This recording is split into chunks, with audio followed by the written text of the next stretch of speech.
بسم اللہ الرحمن الرحیم۔ یہ خلجی ممالک میں سے کسی ملک کی ویڈیو ہے۔ کہتے ہیں کہ شہر کے موجود پانی کا چشمہ خشک ہو گیا تھا۔ لوگوں کو بڑی ہی دقت پیش آ رہی تھی۔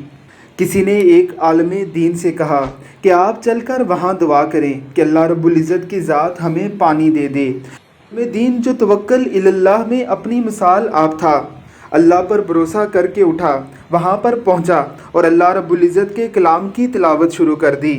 انسان خلیفۃ الارض ہونے کے ناطے اللہ کا نائب ہے۔ اگر وہ ایمان اور یقین کے ساتھ کسی چیز کو اللہ کے حکم سے حکم دے دے تو مخلوقات اس کے تابع ہو کر اس کے حکم ماننے پر مجبور ہو جاتی ہیں۔ تلاوت کلام مجید کے بعد جب اس نے دعا کے لیے ہاتھ اٹھائے اور اللہ رب العزت کے حکم سے پانی کو حکم دیا کہ یہاں پر چل پڑو اور لوگوں کو تکلیف نہ دو، دنیا نے عجیب و غریب منظر دیکھا۔ پانی جو سوکھ چکا تھا کہیں سے دوڑتا ہوا آیا اور دوبارہ سے بہنا شروع ہو گیا۔ بے شک یہ ایک عجیب و غریب معجزہ ہے۔ اللہ رب العزت اپنے پیاروں کے ذریعے بے شمار کرامات اور معجزات کا ظہور کرتا رہتا ہے۔ ان معجزوں میں بھی عقل والوں کے لیے نشانیاں ہیں۔